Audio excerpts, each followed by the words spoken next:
Sox on 35th is next.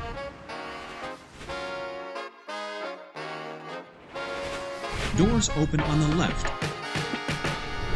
How's it going, everybody? My name is Coughlin, and welcome to the Sox on 35th podcast. We are back with another exciting episode covering your Chicago White Sox. As always, I'm joined by our panelists Jordan Lazowski and Nik Gaur. Gentlemen, how are we doing? A little under the weather today. It's not my Jordan flu game by any means, but 24 kids, 5 days in Arizona. It was bound to happen, but a series split that we get to talk about that I'm excited to review with you guys. Yeah, I'm feeling pretty good, primarily because watching Yoan Moncada play like it's 2019 really just takes me back and makes me optimistic. So, yeah, overall, I'm doing well. Also, one small thing from me, talking about optimism. I found out today Sox Math no longer makes you do videos. I may, in fact, be back this year. Like, it's been a little hazy in the past. I may actually be back with no need for videos. So you heard it all here first. Jordan Lazowski potentially back for the Sox Math lineup in the same odd year as Yoan Moncada being back. So just quite the turn of events. It's great to hear, boys. Overall, it's a pretty good weekend. It's always nice to have White Sox baseball back. Obviously, that opening weekend, especially a team like the Houston Astros, it really gets the juices flowing. But we have quite a bit to cover in this episode. But before we get started, be sure to subscribe to the podcast on Apple, Spotify, YouTube, and anywhere else you might get your podcasts. Also, be sure to check out the website at soxon35th.com, as well as following us on Facebook and Twitter at soxon35th. So we have, like I said at the top, we have quite a bit to cover. I guess we'll just start kind of broad here. Initial reaction to the series, guys. Nick, I'll let you go ahead and take this right off the top. Obviously the White Sox split with the Houston Astros.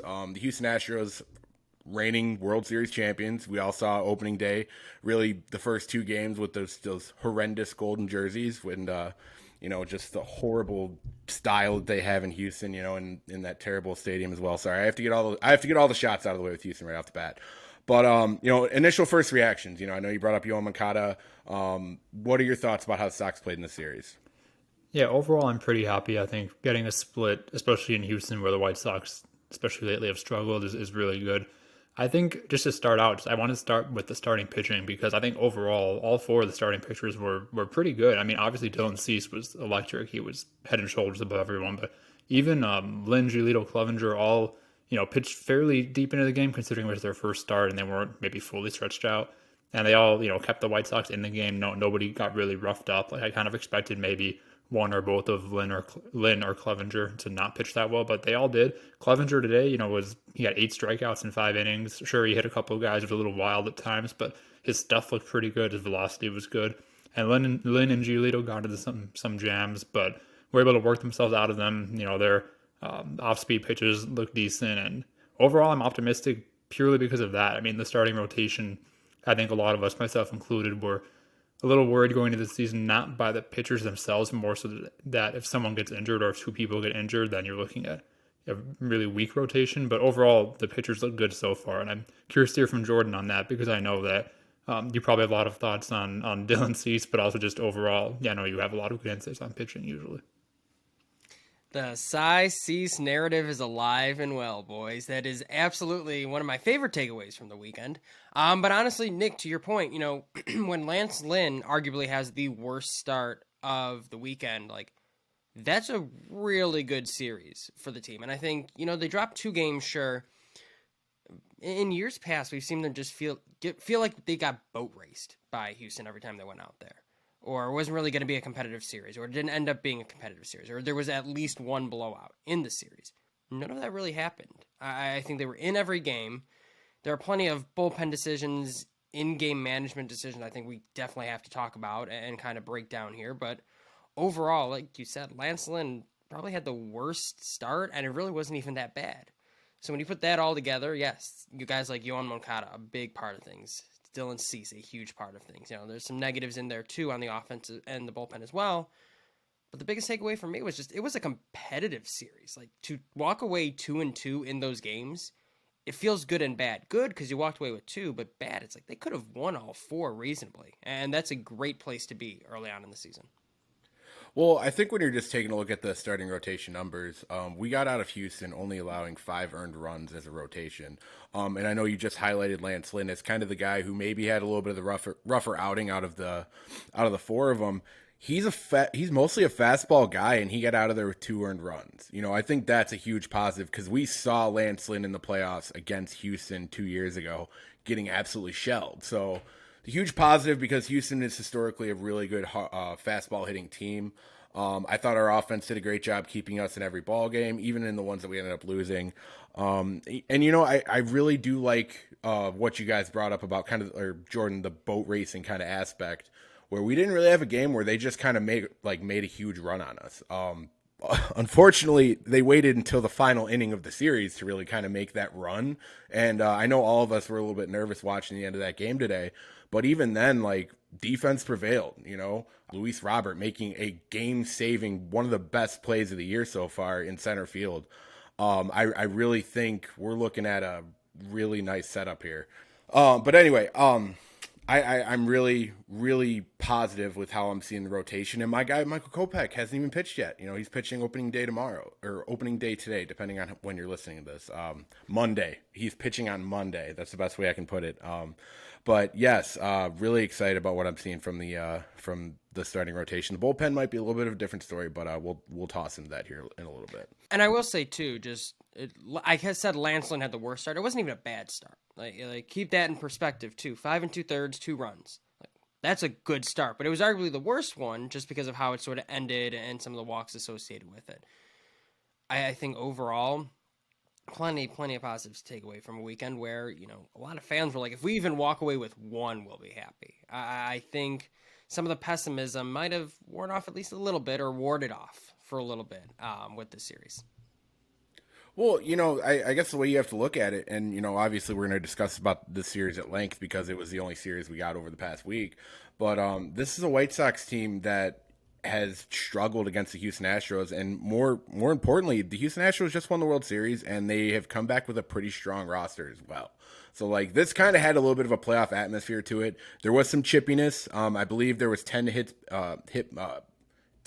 by pitches this entire series over a 4-game series. I believe that's what Steve Stone said on the broadcast earlier. That's high. That is very high for any series. It's especially high for a team that has a little bit of history, and that's not even bringing up the Jose Abreu factor. So yeah, no, it's definitely promising to split with a team like this. It's a team we'll hopefully see at the back end of the season. Because that's just kind of the reality of it. Houston will definitely be there. It's all about if the Sox are going to be there, but this is a very promising start. Yeah, absolutely. And when we've all hit on the same theme of the fact that the White Sox used to get boat raced by Houston or just really not play competitive baseball, I think one of the main reasons they were competitive in this series, beyond just in general starting pitching being better or whatnot, is the defense. And it's not even that the defense wasn't necessarily amazing. I mean, I think it was pretty good.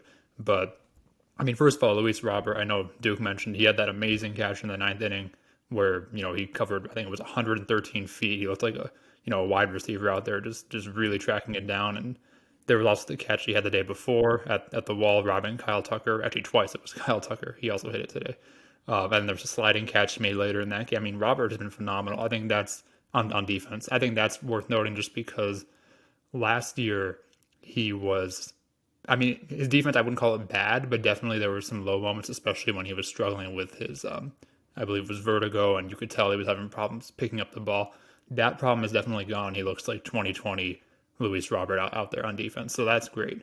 And then even beyond that, Oscar Colas made that huge catch on it was like 107 mile per hour line drive to get Clevenger out of the inning in the 5th or 6th, the 5th, I believe. That was just an amazing catch that last year, if it were Andrew Vaughn or Gavin Sheets out there, that's probably a double, and the Astros score, and you got to bring in a reliever, and who knows how the game goes when that happens. So just the mere fact that the White Sox have defenders in the correct positions was huge this series and really prevented some big innings from happening.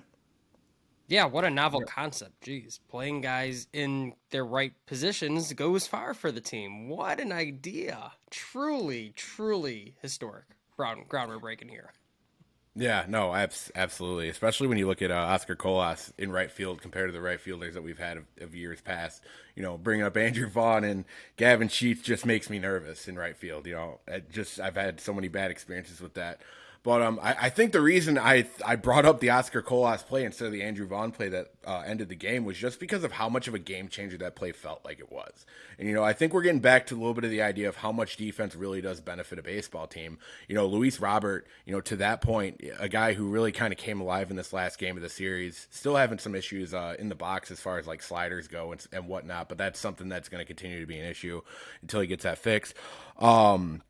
I really do think a lot of his defensive struggles over the past year or two, outside of Vertigo even, is just, it kind of felt like he was out there running with a bum wheel a little bit. It felt like a guy who wasn't totally healthy, was probably playing through something. I feel like people lose sight of, I believe it was like 2 years ago, how quickly Eloy Jimenez and Luis Robert kind of turned around from their injuries and tried to force themselves back to be on a playoff ball club. And that can have lingering effects. You look at a guy like Yasmani Grandal, who over the past few years has also kind of played through a lot of pain. I remember him coming back for the Cubs series in 2021, being shocked that he was back that early with the type of injury that he had, and him just having an absolute dynamite series. But then you see it kind of peter off there towards the end because obviously injuries start to take their toll. I really think that was a lot of the issues Luis had, and I think the more he gets to play comfortably, the more he gets to play healthy, we're going to continue to see that type of Gold Glove offense. I think it's going to be something we're going to continue to see. But speaking of like really just starting to get under their feet, we really need to discuss Yoan Moncada in this series because Yoan has been absolutely dynamite. As I've said in previous podcasts, I believe he's somebody who has benefited from the World Baseball Classic probably more than anybody who has played in it, just based on his performance, his level of hustle. Like watching him hit a double today was just incredible. Watching him just round the bases, not even thinking twice about getting to second base, and that's the type of hustle you want to see out of a guy like Yoan Moncada. Jordan, I'll let you take this one because you are a huge Yoan guy.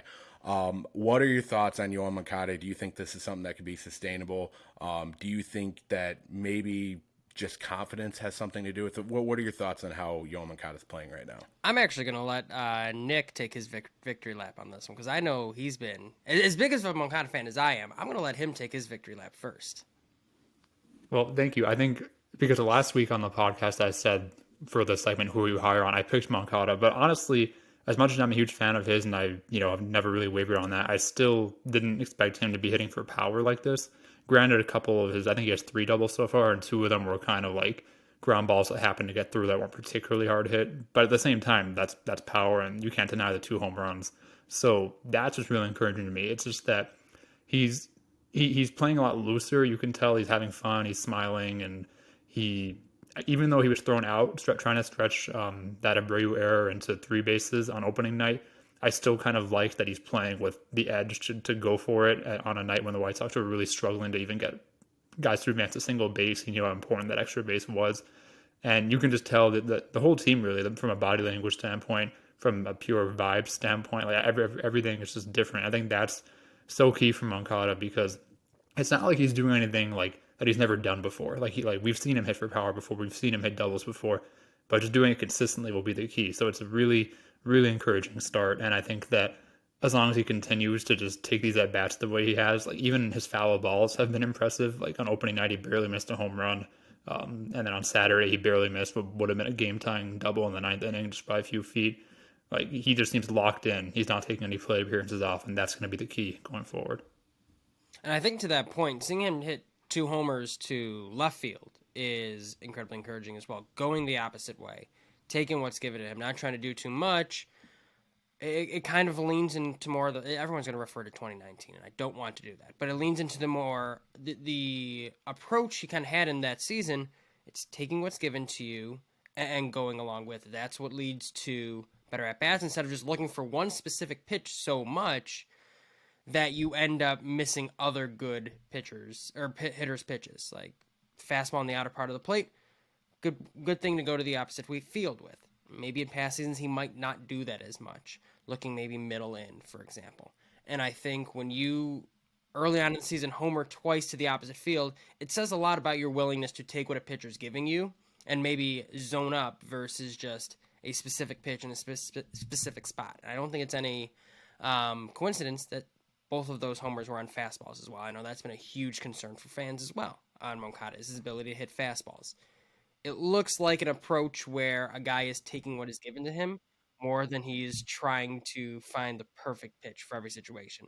And that's what's most important to me so far. And that's what makes me think, it's not just some sort of an aberration. No, he's not going to hit 400 all season, but he's going to look good in his at-bats if he continues this sort of plate approach.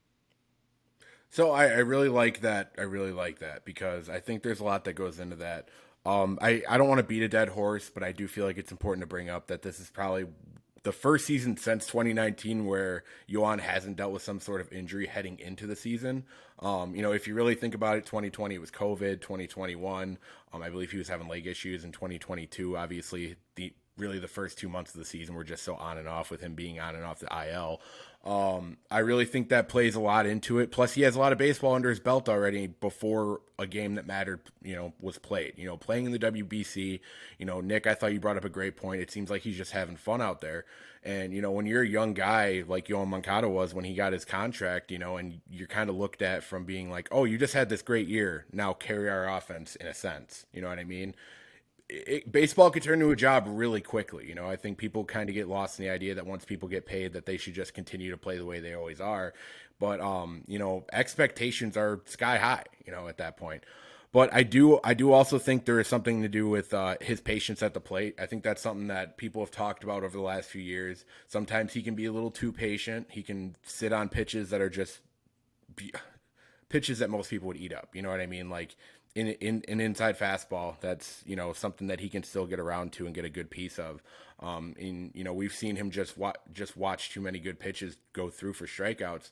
And I understand, he wants to play the role of getting walks, being able to get on base, being able to help the team in that way. But watching him aggressive at the plate right now is just really great to see, because I think if you're a pitcher, you go into this season with a scouting report on Yoan Moncada, this guy's going to take a lot of good pitches, so we're just going to attack the zone on him and maybe toss one at the bottom to get him, once he falls behind, because Yoan usually swings at an 0-2 or 1-2 count.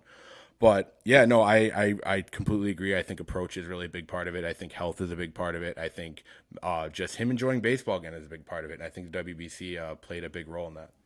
Yeah, absolutely. One of my favorite things from the 2019 season, when he was just destroying the league, was, at least before he got injured in September, checking Fangraphs every day to see where he was on the WAR rankings, because he was always top 30, but there were times when he was like top 10.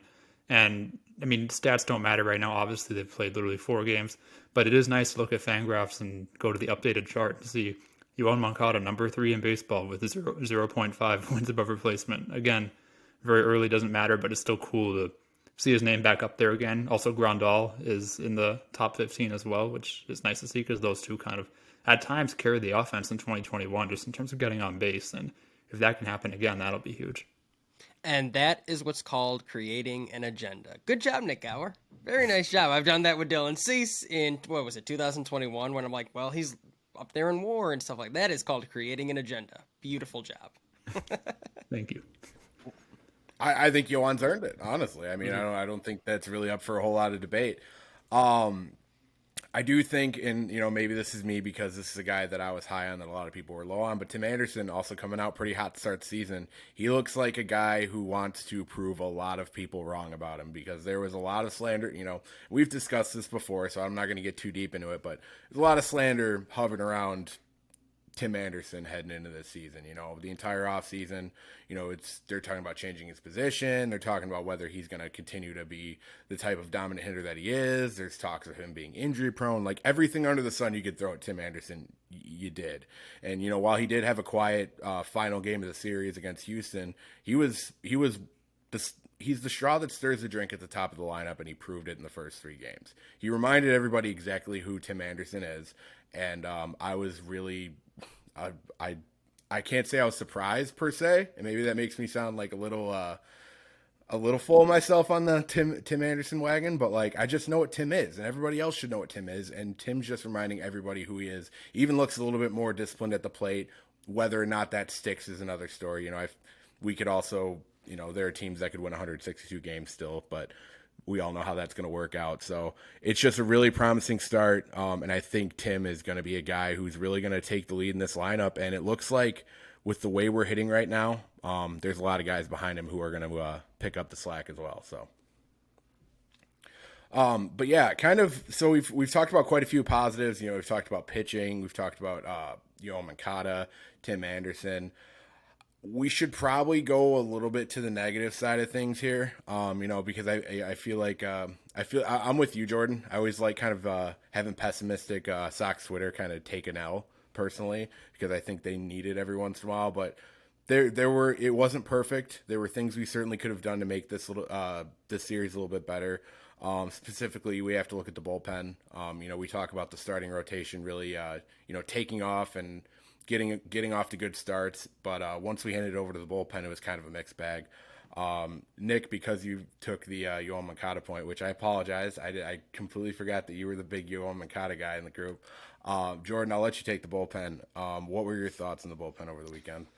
Bullpen didn't look awesome.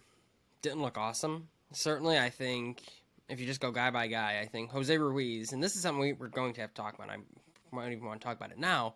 Jose Ruiz was not put in the right situation. Once again, we have seen that this is now a third manager trying to put him in a high leverage situation, and it just does not work. I don't know what it is. I don't know why it is. There's probably no statistical answer for it. Jose Ruiz cannot pitch in a high leverage situation. There were multiple guys that need to be put in on Saturday, in the later innings that should have been in far before Jose Ruiz ever came in. That is a complete mismanagement situation.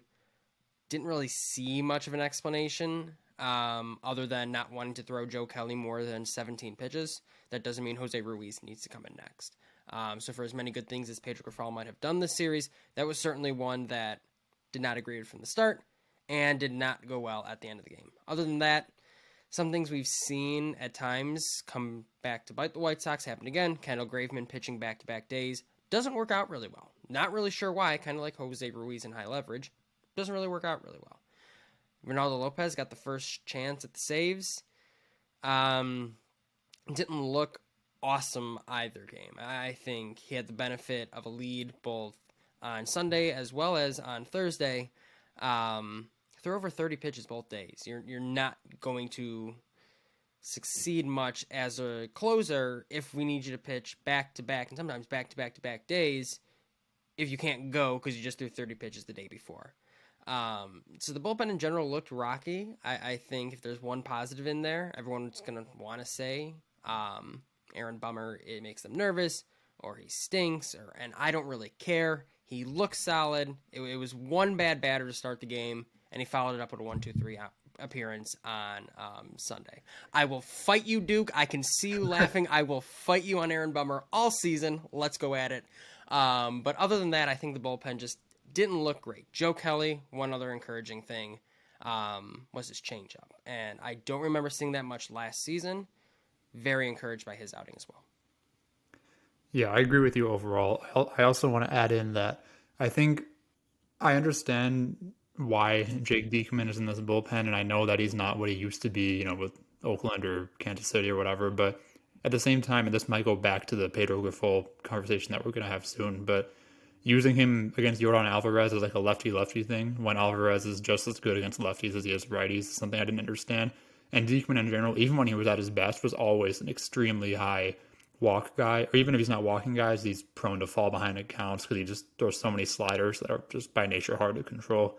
So he's one guy to watch going forward, I think, because if he keeps struggling with command and the bullpen needs to be trimmed down because Liam Hendricks or Garrett Crochet or both are going to come back, that's one person to watch just because he really isn't cutting it as the second lefty going back to last season with the White Sox, and it's just something to monitor going forward.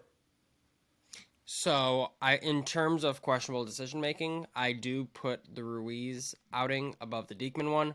Both of them were ones I really didn't get. Because you're right, Nick. It's a bases-loaded situation, and you have a guy with a high walk rate on the mound. At the same time, I really wasn't sure who he was going to turn to. Maybe it was going to be Joe Kelly, but it was just a weird situation. And maybe it's kind of the state of the bullpen as a whole. There wasn't really one guy in that situation where I'm like, yep, you should have gone to him instead. And I think maybe that's why I put it ahead of the Ruiz situation, simply because I don't know who he would have put in there. There was no optimal reliever for that situation instead. So I mean, we might as well just jump right into these bullpen decisions because it kind of fits perfectly in what we're talking about anyway. With that Diekman situation, my personal thought on it is, and maybe this is just as a hair meatballish, but when you look at Yordan Alvarez, are we really going to go lefty-lefty matchup? Does that really matter? Like, are you going to keep a guy like Liam Hendricks coming in the ninth because he's going to face two lefties? Like, it's a situation where some guys, there's just not a point in playing the matchup. They mash on both sides of the plate. You put in your best arm out of the bullpen in that situation, in my opinion. And I'm sorry, Jake Diekman is nowhere in that conversation for me. You know, I don't care if it's, I don't care who you put in that situation, but like it needs to be more of like a high level bullpen guy, in my opinion, than a guy like Jake Diekman, who, you know, is genuinely a guy. You know, you brought up Garrett Crochet, Nick. That's a guy that we got basically to kind of hold it down until we get Crochet back because of injuries. You know what I mean? It was just kind of a lefty arm that we needed.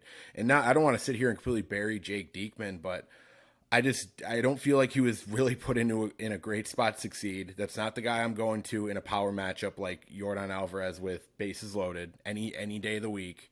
You know, and like I said, you know, you're not putting a guy in like Kendall Graveman or, you know, Liam Hendricks or even Reynaldo Lopez, even after having a rough weekend, because he has to face a couple lefties in that situation, in my opinion. I feel like there are guys who are going to get that matchup regardless. I believe Yordan Alvarez actually hits better against lefties career.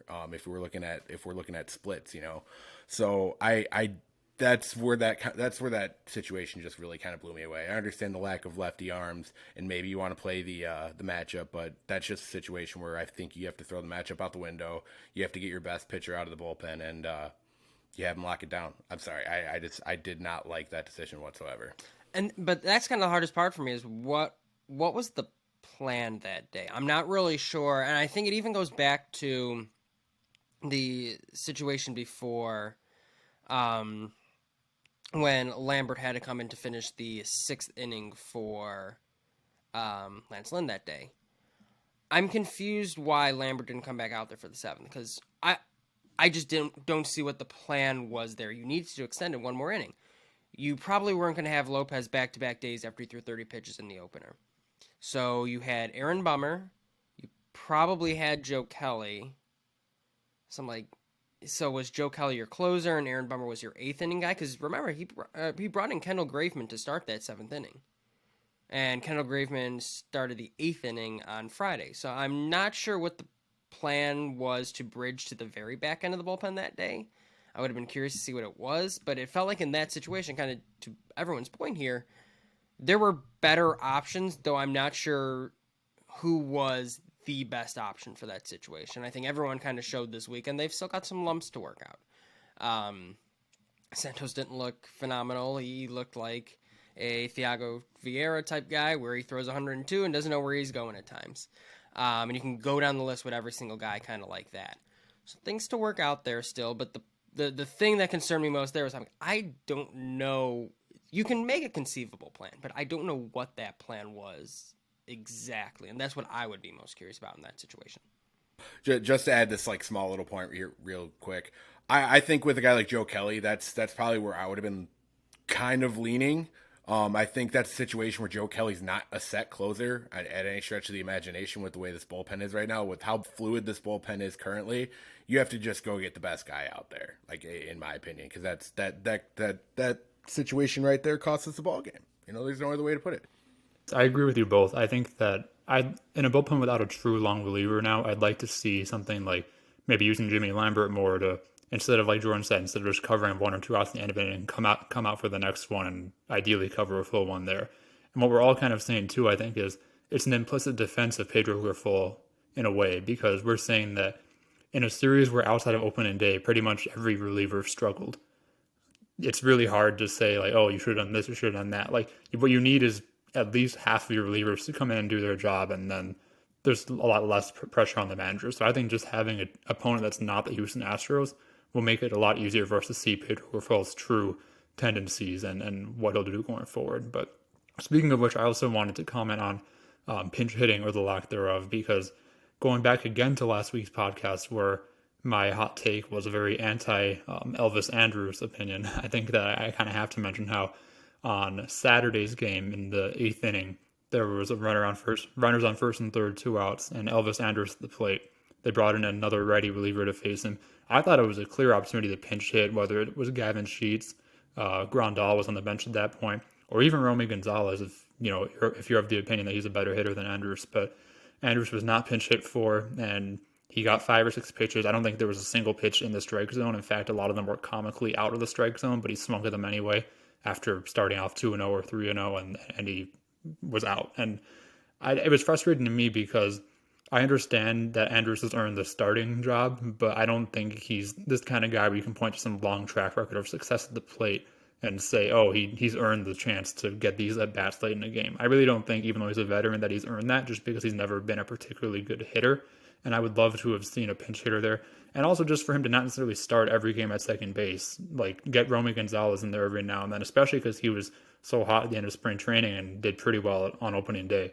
But I don't know how you guys feel about that. That's one thing that I can tell is going to annoy me throughout the season if Andrus is used that extensively. I mean, are we totally under the idea that Elvis Andrus has earned that second base spot in the first place? Like, he's a guy we brought back because he had a hot end of the season last year, but is he necessarily somebody that Pedro Grifol is willing to sit with his neck out on the line for? That's going to be something we're going to have to watch moving forward because he was just bad. He was just flat out bad this weekend. There's no other way to put it. Was not good offensively, was not great defensively. Maybe that's me nitpicking because of the shift, because I feel like the shift makes the shortstops and second baseman's life a lot harder than it was before. But just too many situations where balls were getting past the infield. Too many situations where Elvis was just looking completely lost to the plate. He looks like a guy that's really frustrated right now. So no, I'm with you 100%, Nick. I don't think he's a guy that is unpinch hittable at all, in really any situation. Also kind of touching on something else that I think kind of irked me a little bit. I understand they want to do quote unquote load management, which is something I already hate because that's something we had to deal with Tony La Russa for the last 2 years. But I don't see a scenario where Andrew Vaughn shouldn't be starting at first base every day. I think he's proven himself as enough of a hitter against both righties and lefties where he can, even if he's not great against righties, you need to just continue to put him out there every day. He's our starting first baseman. He won us the game in the opening game, and then he ends up sitting the next night. That did not necessarily sit well with me. I understand there's a plan in place and all that, and I'm gonna let Grifol let that all play out. But if I can nitpick, that's one that kind of bugged me.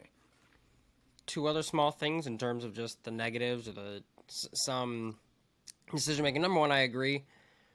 I don't need to see a ton of Elvis Andrus. I know what he is and who he is. I think fans who are frustrated with his performance are under the impression that what the Sox got from him last season is anything near what he's actually going to provide. He's not going to provide that. So his leash should not be that long. And number 2, just someone who I feel we've kind of not mentioned at all, who just really hasn't looked good at all, is Eloy Jimenez.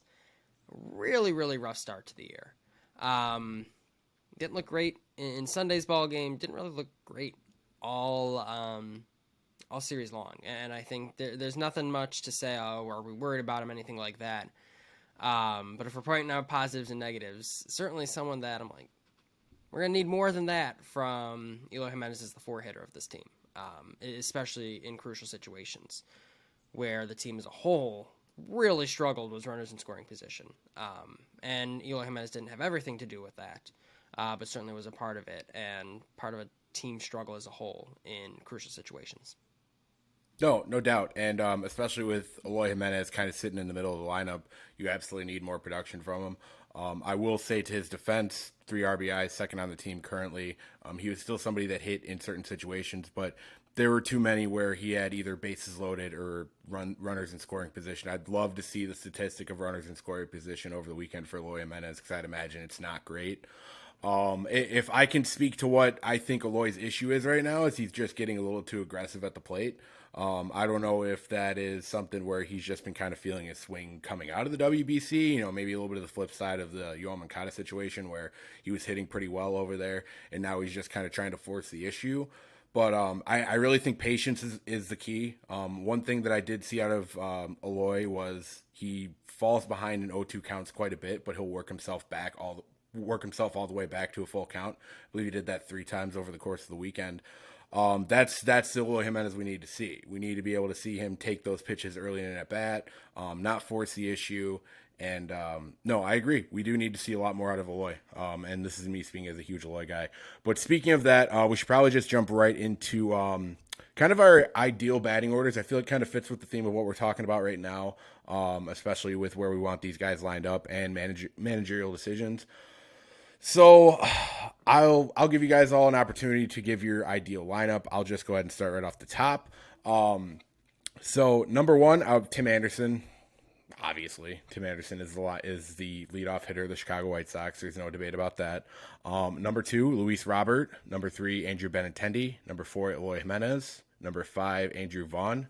Number 6, Yoan Moncada. Number 7, Oscar Colas. Number 8, Yasmani Grandal. And number 9, Elvis Andrus / whoever's playing second base. I do think there is quite a few positives to the way this is set up. I've seen people complain about Luis Robert not being a little bit lower in the lineup just based on RBI potential. But, outside of today, Luis looked pretty lost at the plate over the course of the weekend. A guy who is really having issues with sliders, which is just kind of continued to be an issue with him. But I do think his base running abilities and his kind of ability to load up 2 guys on the bags with him and Tim Anderson are a huge benefit to a guy like Andrew Benintendi and a guy like Eloy Jimenez, who I think will heat up as the season goes on. And then when you have Andrew Vaughn in that 5th spot, even starting into the next inning with Eloy, Andrew Vaughn, and a guy like Yoan Moncada, that's another dangerous run if the first 3 don't get it taken care of. So that's really kind of my thoughts with my lineup. Oscar Colas, I thought he showed a lot of positives. He needs to lay off sliders inside. Oh my goodness, it was getting pretty brutal there for a while. But when he gets a piece of one, he's just great power to have at the bottom, and he's got some good speed on the base pass as well. Yaz had a pretty good weekend.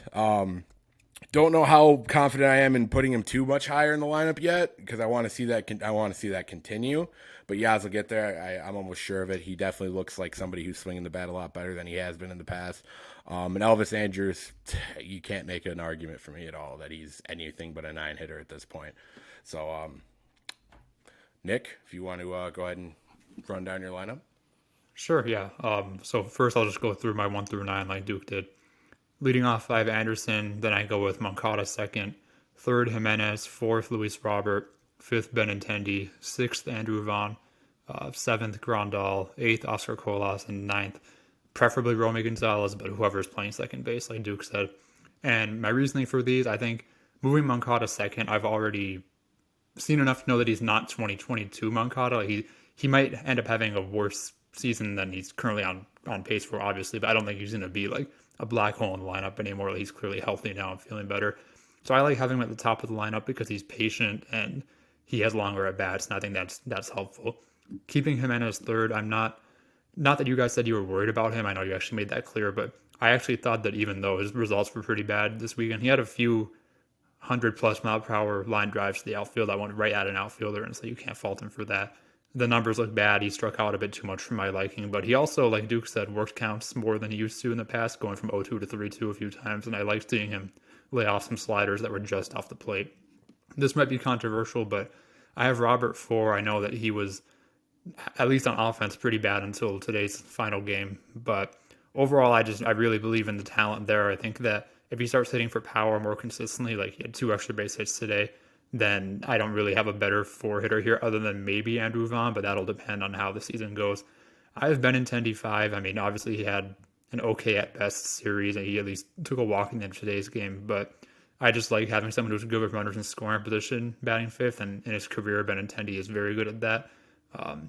Then to round it out, I have Vaughn, Grandal, Colas, Gonzalez. Not really anything groundbreaking there, although I really like what I've seen from Grandal so far, so if he keeps that up, that will, like Duke said, he'll definitely make a case for moving him up. So overall, those are my thoughts. I think that what Pedro Grifol is actually doing is okay with me. I mean, it could be better, but it's not bad. It's better than the Larissa lineups, I think. I don't love Benintendi batting 3rd just because it forces 3 righties in a row on 9-1-2. And also, don't think he really profiles as a guy I want 3. He's more like a 2 or like 5-6 guy to me. But at the end of the day, that's kind of splitting hairs. He's still a good player, and throughout the course of the season, I expect him to prove that. Yeah, I think honestly with Pedro Fall's lineups, I think it's worth mentioning why we're even talking about this. Like, they've been solid, first of all, but also they've been consistent.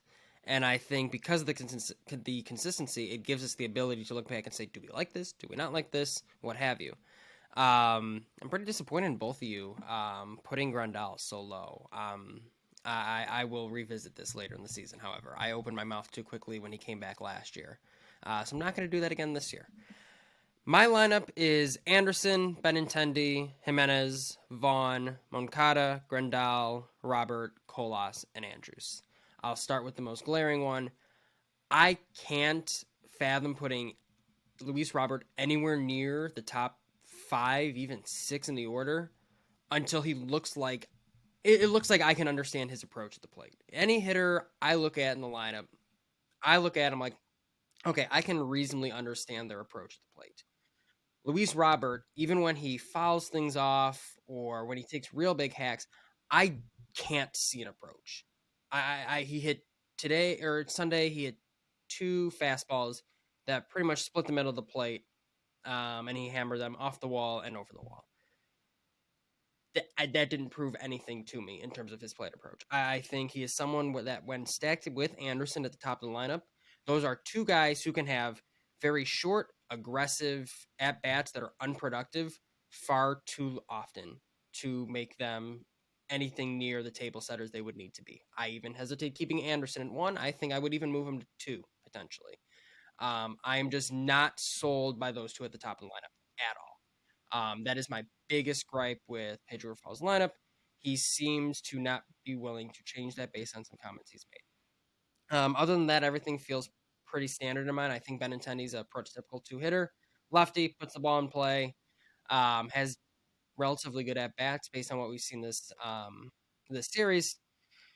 Colas, Andrews at the bottom. That last spot is really whichever one is playing second base. Other than that, I think we can split hairs over those 3 through 6 guys. Moncada, I like in the 5-hole, kind of similar to you, Nick. Guy who's good with runners in scoring position. One thing he did well last year was with runners in scoring position.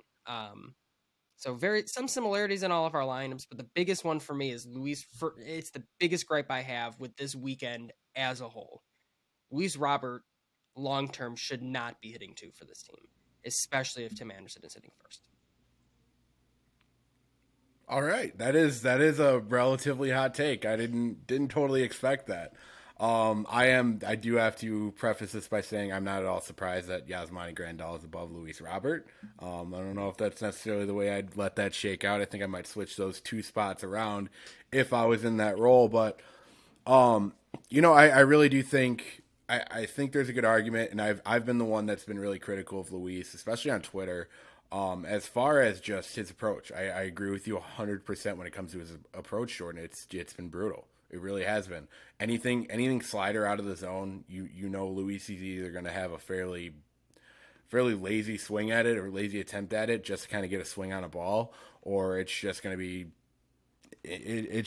something that he's going to stare at, go right through the zone. Like it's been brutal. And at this point in his career, he needs to start developing that type of approach at the plate where he can start battling pitches off if he's going to swing at them, especially out of the zone. He needs to be able to take pitches early on in the at bat. I do think you make a good point as far as like having 2 aggressive bats on at the top of the lineup. I guess my argument for Luis Robert in the 2-hole is just having his base running and being able to have 2 guys with Tim Anderson, Luis Robert being able to get on base early on in a lineup, and being able to have a guy like Andrew Benintendi or Eloy Jimenez or even an Andrew Vaughn clear the bases. You know what I mean? Because those are guys that do keep the ball in play. I think that is something that's important, especially with Benintendi. He's a guy who can at least get the ball to the outfield to be able to move runners if need be. And I think that's something that is a benefit of having a Tim Anderson and Luis Robert at the top of the lineup. But I do think you make a great point, and honestly, that's where we're going to see where Grifol is going to treat these guys. Are these guys who are just set into these positions? Is this going to be the same lineup he's going to roll with consistently? I mean, it does seem like there is a level of consistency as far as like guys that we're going to see on a day by day basis. But is there going to hit a point in the season where it's not working on offense, where it's like, okay, we're going to start tinkering with the lineup a little bit. We're going to start seeing if other things start to work. But hopefully, moving forward, we see a little bit more of Luis that we saw in this last game of the series. It's all going to depend on what type of Luis Robert we get, you know. And like we said, kind of at the top of the show, he looks healthy. He looks like a guy who defensively is doing everything right. His speed is definitely there. I thought Steve Stone kind of gushed over him a little bit with his speed when he made that play in center field in the last game of the series. So I really think having that on the base pass to kind of set the table is really important. But and honestly, you look at Luis Robert, the player. I think we all put him 2 in our starting lineups when the idea of him signing first came up into place. And you see at times he will put together like half a good at bat where he takes a few pitches right on the corner, just off the plate. And I'm like, okay, that looks good. And then he'll take these huge hacks at these sliders or miss these split the plate fastballs. I'm like, where did the guy from the first 3 pitches of this at bat go? So he's there. There's the potential for him to stay in that spot in the lineup, and I think he's probably going to end up staying there for the considerable future until Pedro Grifol really decides like it's that bad he needs to leave the lineup. Hopefully, top of the lineup. Hopefully, it never gets to that point. But it's just the frustration of seeing spurts, or seeing parts of at bats, or seeing even just a couple really good at bats. And then just these huge hacks that sliders away, or these huge misses on split middle fastballs. That lack of consistency is where it's like, I need someone consistent in that 2 spot. And I feel better about Benintendi or Nick. I even thought about putting Moncada there. I feel better about that sort of strong plate discipline that those 2 guys have over what Luis Robert has in that 2 spot. Yeah, I totally hear you. And what I hope happens is that it comes kind of back like in 2021 where Robert just ends up hitting so well despite some approach flaws that the justification goes away from discipline or profile and becomes, okay, this hitter has a 950 OPS. We need him to get as many at-bats as possible. That's really what I hope happens. And I think at the end of the day, this lineup in Houston, considering the pitching staff that they were facing, they had a pretty good series. They just didn't execute once runners were on base. Like it seemed like nonstop bases were loaded, or runners on first and third, and then nothing after that. So really, what you need to see is just an improvement with runners in scoring position, which I think will happen naturally. I mean, what they're doing right now is unsustainably bad. So I don't. It might even be a bit of bad luck, but overall, I think that no matter how you slice up this lineup, if they keep hitting the way they've been hitting, and I mean, like we said, Jimenez, Anderson are 2 guys who've been more patient. That's really good to see. So overall, I'm excited, and I think that any of our configurations probably would be pretty good just because of the way they're playing. And I completely agree. I feel like we're nitpicking at a certain point with some of this. I know I came in hot and saying like Luis Robert can't hit 2. He probably can hit 2. And it will probably be fine. I know. Sometimes I just get on a rant and I'm like, this can't happen. It's like, it probably can. A lot of this negativity stuff we had to talk through. It's like, it's probably nitpicking. It's 4 games. It's a small sample size. I don't think small sample size will prevent me from making points, but that's a completely separate thing. At the same time, it feels like it was a good series. We talked about some things that weren't necessarily perfect, especially maybe lineup, decision-making, stuff like that. It felt like a good series, and it felt like everything that went on, from the lineups to the decision-making to just the offensive production, even when those things weren't going perfectly, it felt better. It felt like overall there were better approaches at the plate. Maybe not every single hitter, but overall as a team. They worked pitchers out of the... I don't think any Astros starter made it to the 6th inning. This is vast improvement over 2022, even 2021, 2020, to the point where it's like, now can they sustain that? And I think that's probably the most important thing is what's the sustainability on everything that's happened, both positive and negative, throughout the course of this series. Well, and I think what's going to be important, and it's going to kind of tell the story of the entire season, is where do we go from here? Because we just played the World Series champions and we just split the series. A lot of positives to take out of this. guarantee you that plane ride home tonight is going to be lit as far as like the team. They are feeling themselves. Yoan Moncada hopefully is just dressing incredibly. But I really think that's going to tell the story is now how do we fare against mid-tier teams? How do we fare against bad teams? You know what I mean? Like that's where we're going to see what level of consistency this team's actually at, because I feel like even the last few years, the White Sox were pretty good at aiming high, and then we would drop series to the Baltimore Orioles. And that's not the Baltimore Orioles of this year, because I actually have a lot of respect for that team. But, like, you know what I mean? Like, we've lost too many series that we had no business losing, and then we would play up to our competition when we played against them. And I just hope that's not kind of the story of what we're going with this year. I want this team to be flying high going into the rest of the season, but I don't want them to feel like they accomplished too much yet. Like there is a full season left to go. We can't hit cruise control like we have in the past. We need to make sure that we're taking care of business against the teams like the Pittsburgh Pirates of the world. You know, even the San Francisco Giants of the world, the two teams that we're going to be facing this upcoming week, and the teams that we're going to be facing or we're going to be covering next week. But on that note, ladies and gentlemen, that is all we have for the Sox on 35th podcast. Be sure to subscribe to the podcast on Apple, Spotify, YouTube, and anywhere else you might get your podcasts.